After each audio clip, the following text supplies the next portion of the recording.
우리 헌법은 그동안 낙태를 범죄로 규정했습니다. 임신한 여성이 낙태를 할 경우 형법 259조에 의해 처벌을 받았습니다. 수술한 의사도 형법 270조 1항을 통해 처벌받았습니다.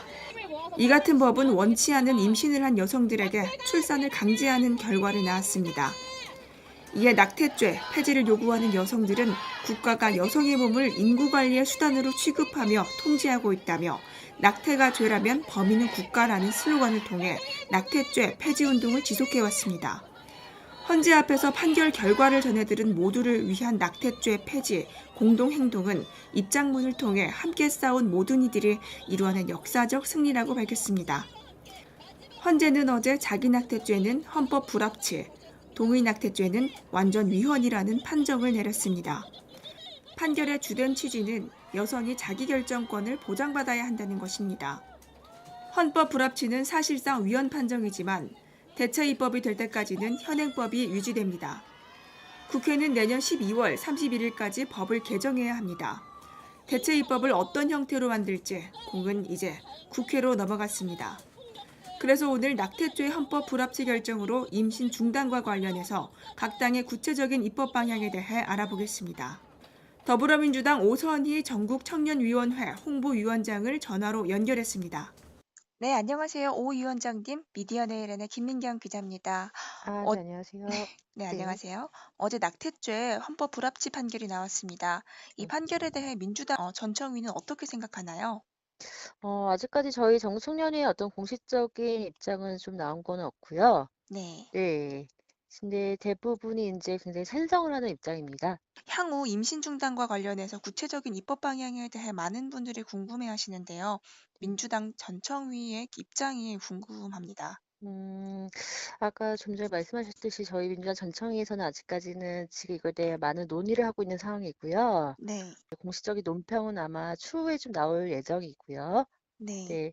다만 인제 저희 인제 청년들의 특히 여성 청년들의 어떤 의견을 좀 말씀드리자고 하면은 헌재가 경고했듯이 인제 어떻게 법을 만드느냐에 대한 어떤 디테일의 지혜가 필요하다고 많이 얘기를 하고 있습니다. 네, 네, 특히 태아의 생명권 역시 무시할 수 없는 문제이고요. 네, 네, 무분별한 낙태를 막는 어느 정도의 기준도 마련을 해야 된다라는 어떤 생각들인데요. 네, 또 인제 그런 의미에서 이제 차후 임신 중단과 관련된 법안은 이제 여성뿐만 아니라 모든 세대가 함께 머리를 맞대서 이제 지혜를 도출해야 하는 그런 어려운 숙제라고 생각을 하고 있습니다. 이제 낙태를 희망하는 인제 임산부가 있다면 전문 상담가의 충분한 상담이 선행되도록 한다든가 아니면 낙태 이후 건강 관리라든가 심리 상담 등의 지원한다든가 하는 부분도 고려해야 된다라는 생각을 갖고 있고요. 또 인제 근본적으로는 성교육 강화도 굉장히 필요하다라는 어떤 생각을 갖고 있습니다. 네, 네, 지금 우리 사회는 어떤 피임은 굉장히 부끄러운 그런 행위라는 인식이 좀 강한 편이잖아요. 피임이라든가 성교육에 대한 현실적인 교육이 이루어져야 될 것 같고요.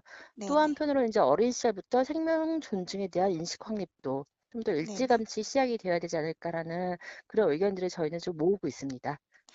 음. 네, 여러 가지 모으고 있는 그런 현실적인 방안에 대해서 오늘 이야기해 주셔서 감사하고요. 네. 네, 다음에 또 뵙겠습니다. 노동당 신지혜 대표님을 전화로 연결했습니다. 네, 안녕하세요. 신지혜 공동대표님, 미디어네일의 김민경 기자입니다. 김민경 기자님이요? 네, 네네. 안녕하세요. 네네. 네, 어제 낙태죄 헌법 불합치 판결이 나왔습니다. 이 판결에 네. 대해 노동장의 입장은 어떻게 되나요? 저희는 어쨌든 66년 만에 낙태죄가 이제 없어질 과정에 놓여 있는 것에 대해서 굉장히 환영하고 있고요. 네, 네, 특히나 이렇게 여성의 임신에 대해서 그것을 책임지는 방식이 여성에 대한 처벌로 규정되어 있었던 것이 이 여성의 자기 결정권에 굉장히 침해한다고 생각을 하고 있었는데 네, 그 헌법재판소에서 나왔었던 판결문 보면 그런 고민들이 또 잘 녹아져 있더라고요. 네. 네, 그래서 앞으로의 과정은 좀 지난하겠지만 우선은 이 헌법 불합치 판결에 대해서는 굉장히 환영하고 있습니다.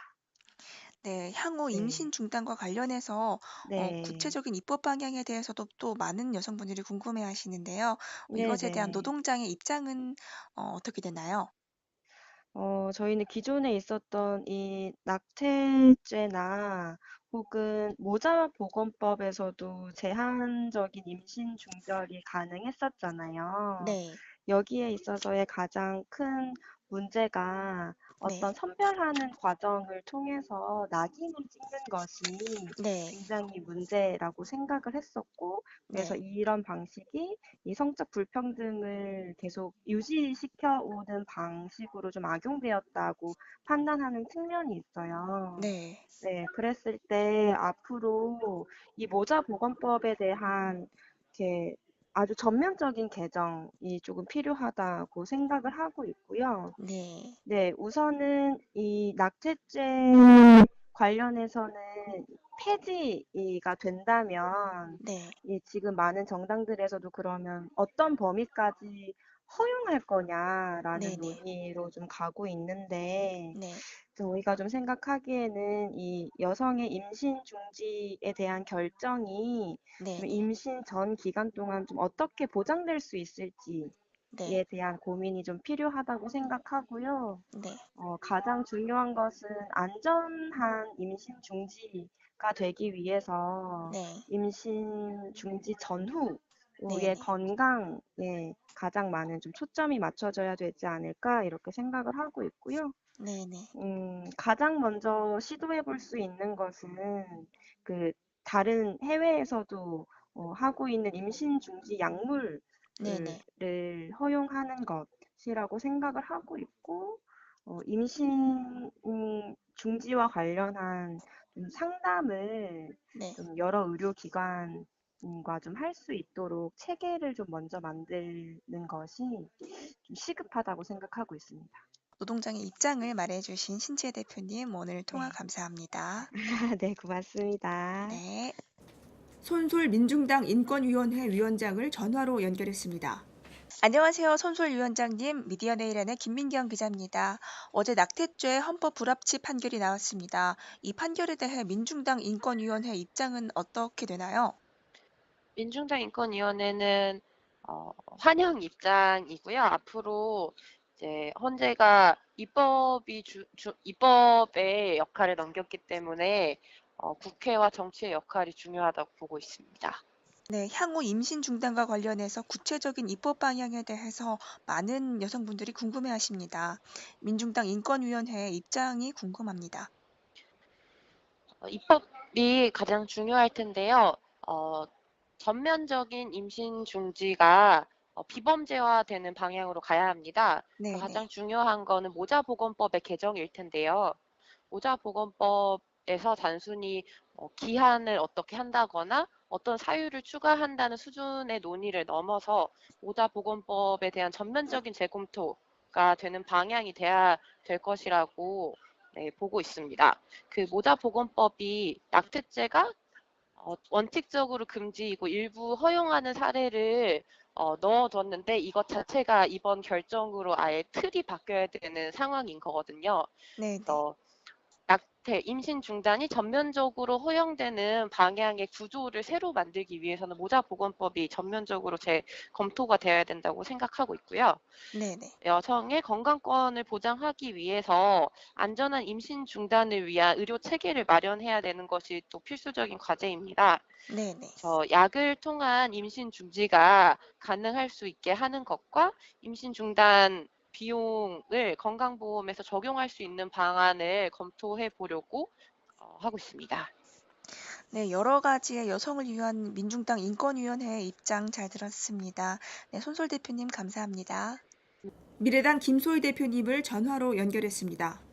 66년 만에 낙태죄가 폐지된 거 적극 환영하고요.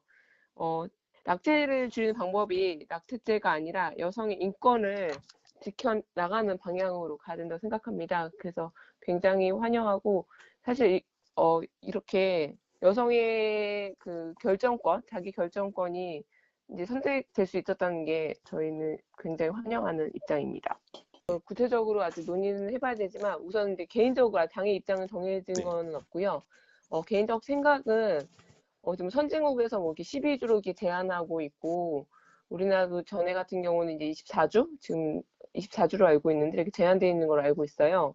사실 이거를 이렇게 간다면 저는 이 낙태죄가 계속 존속되는 것이다 하기 때문에 낙태죄가 폐지되기 때문에 그렇게 기간을 두는 것은 맞지 않다고 생각이 되고요. 그 대신에 이렇게 좀 사회에서 원치 않은 임신을 할 수밖에 없는 여성의 목소리를 좀 더 기울이고 그다음에 제대로 된 성교육이 좀 자리 잡아야 되고 육아나 이런 출산에 대한 부담을 사회가 같이 해결하는 방안을 같이 고민해야 되는 시점인 것 같아요. 그래서 요건 이렇게 가고 그다음에 이제 자꾸 그 자기 결정권과 태아의 생명권이 이게 부딪히는 면이 있는데 저는 이건 조금 분리해서 봐야 되는 거 아닌가라는 생각이 있습니다.